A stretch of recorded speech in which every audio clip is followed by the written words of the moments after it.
காத்து வாக்கில் ஒரு காதல் என்ற திரைப்படத்தின் முன்னோட்ட தகட்டை வெளியிடுகின்ற இந்த விழாவில் என்னையும் அழைத்து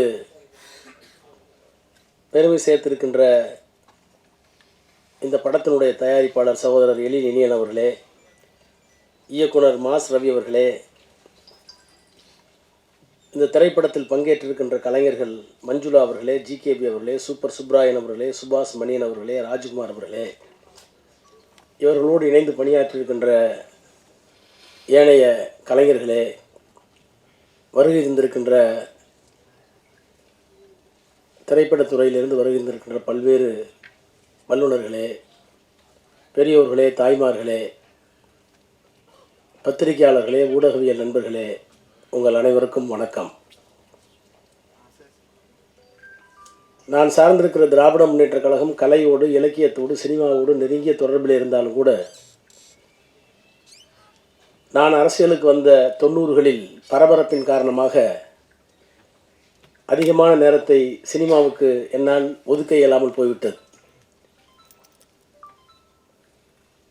எப்போதாவது தலைவர் கலைஞர் அவர்களோடு புதிய படங்கள் வெளியிடுவதற்காக சிறப்பு வெளியீடுகள் இருந்தால் அவரோடு பார்க்கிற அனுபவம் உண்டு.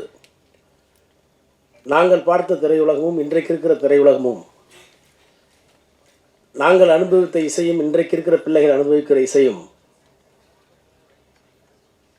இருவேறு உலகத்தில் இருக்கின்றனமோ என்கின்ற அளவிற்கு இன்றைக்கு திரையுலகம் வளர்ந்திருக்கிறதா, முதிர்ச்சி அடைந்திருக்கிறதா, அல்லது சிலர் செல்வதைப் போல சீரழிந்திருக்கிறதா என்பதையெல்லாம் நான் மிகப்பெரிய ஆய்வுக்கு எடுத்துக்கொள்ளாதவன்.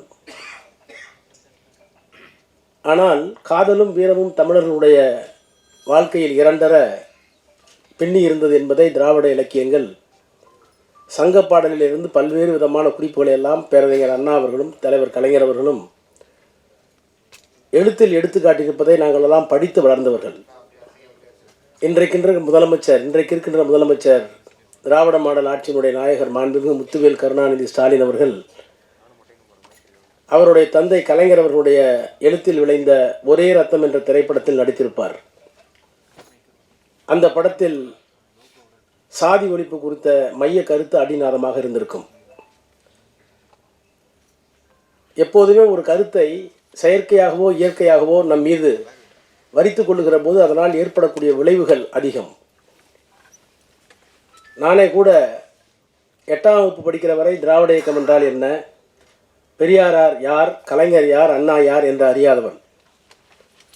ஏதோ ஒரு பேச்சு போட்டிக்காக என்னுடைய தமிழாசிரியர் ஒரு தலைப்பிலே அவர் எழுதி கொடுத்த அந்த வாசகங்களை பேச போய் அதனால் நான் பரிசு பெற்று அதற்கு பிறகு அண்ணாவை, பெரியாரை, கலைஞரை, அவர்கள் வாயிலாக சங்க இலக்கியத்தை, திராவிட பண்புகளை எல்லாம் அறிந்து இன்றைக்கு 6 முறை நாடாளுமன்ற உறுப்பினராக, 3 முறை ஒன்றிய அமைச்சராக, அதிலே வரக்கூடாத மிகப்பெரிய சோதனை வந்து அதை எதிர்த்து நிற்கக்கூடிய மன வலிமை உள்ளவனாக நின்றிருக்கிறேன் என்றால் அதற்கு காரணம் திராவிட இயக்கம் தந்திருக்கின்ற கலை, இலக்கியம், அரசியல் என்கின்ற அந்த உணர்வு தான்.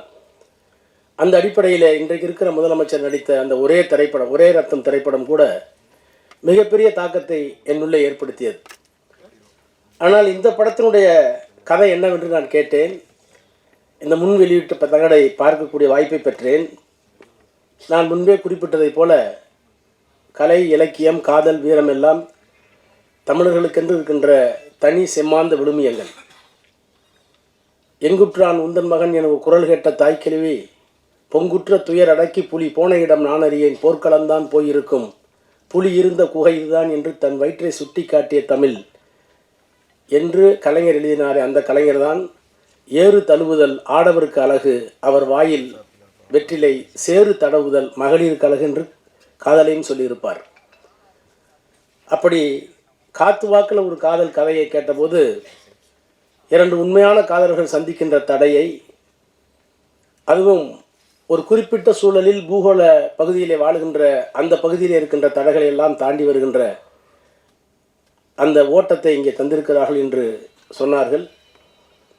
சினிமாவாக இருந்தாலும், கலையாக இருந்தாலும், இலக்கியமாக இருந்தாலும் சமூகத்தில் இருக்கிற புழுக்கத்தை, சமூகத்தில் இருக்கிற கொதிப்பை வெளியே கொண்டு வந்து அவற்றை தீர்க்கக்கூடிய ஒரு தீர்க்கமான ஆயுதமாக இருக்க வேண்டும் என்று விரும்புகிற இயக்கம் திராவிட இயக்கம்.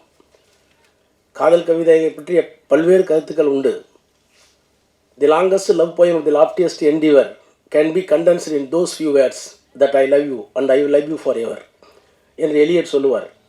உலகத்தில் இருக்கிற எத்தனையோ காதல்களை எல்லாம் சுருக்கி வைத்து பார்த்தால் ரெண்டு விஷயம்தான். உன்னை நான் காதலிக்கிறேன் அல்லது நான் காதலித்து கொண்டே இருப்பேன். இதுக்கு தான் அவ்வளோ பெரிய இலக்கியங்கள் என்று ஒரு சிம்பிளிஃபைடு சொல்லுவார்.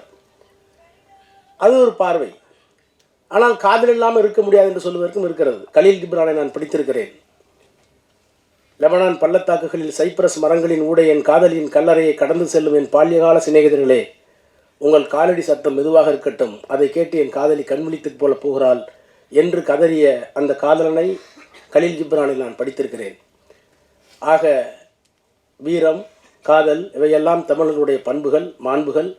அந்த மாண்புகளில் இருக்கிற ஒன்றை இன்றைக்கு இருக்கின்ற சாதியம், இன்றைக்கு இருக்கிற அரசியல், இன்றைக்கு இருக்கிற பொருளாதார வேறுபாடு, இன்றைக்கு இருக்கிற மதவெறி இவைகளையெல்லாம் எதிர்த்து ஒரு காதல் வெற்றி பெற வேண்டும் என்று சொன்னால் அதற்கு இளமை மட்டும் காரணமல்ல, அதையும் தாண்டி நல்ல மனப்பக்குவமும் இந்த சமூகத்தை புரிந்து கொள்கிற ஆற்றலும் வேண்டும் என்கின்ற அந்த உணர்வோடு இந்த படம் எடுக்கப்பட்டிருக்கும் என்று நான் நம்புகிறேன்.